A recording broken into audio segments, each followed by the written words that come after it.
السلام علیکم۔ کلاس میں اسکول کے نئے استاد داخل ہوتے ہیں۔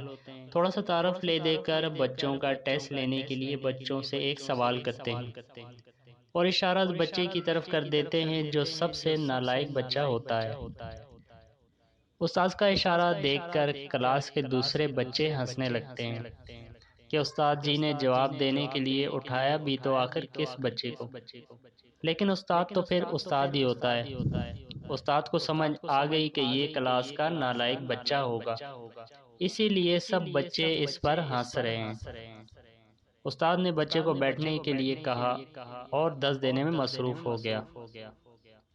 چھٹی وقت کے وقت استاد نے اس نالائق بچے کو اپنے پاس بلا لیا اور جب سب بچے چلے گئے تو استاد نے اس بچے کو ایک سوال دیا اور اس کا جواب بھی لکھ کر دے دیا اور کہا کہ اس کو یاد کر لو، کل جب کلاس میں سوال کروں تو یہ جواب تم مجھے دینا۔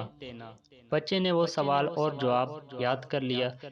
دوسرے دن جب استاد کلاس میں آئے تو انہوں نے وہی سوال کیا جو اس نالائق بچے کو دیا تھا۔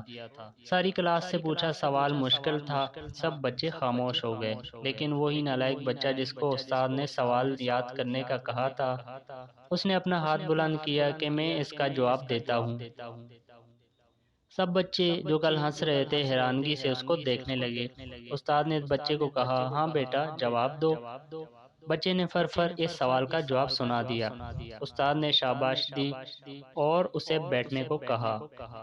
اب اس نالائق بچے میں خوشی کے ساتھ ساتھ خود اعتمادی بھی پیدا ہونا شروع ہو گئی۔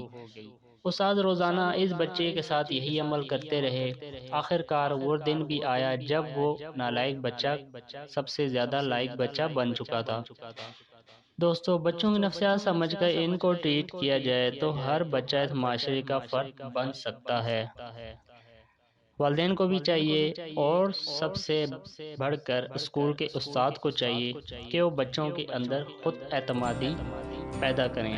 ملتے ہیں ایک اور ویڈیو کے ساتھ۔ اللہ حافظ۔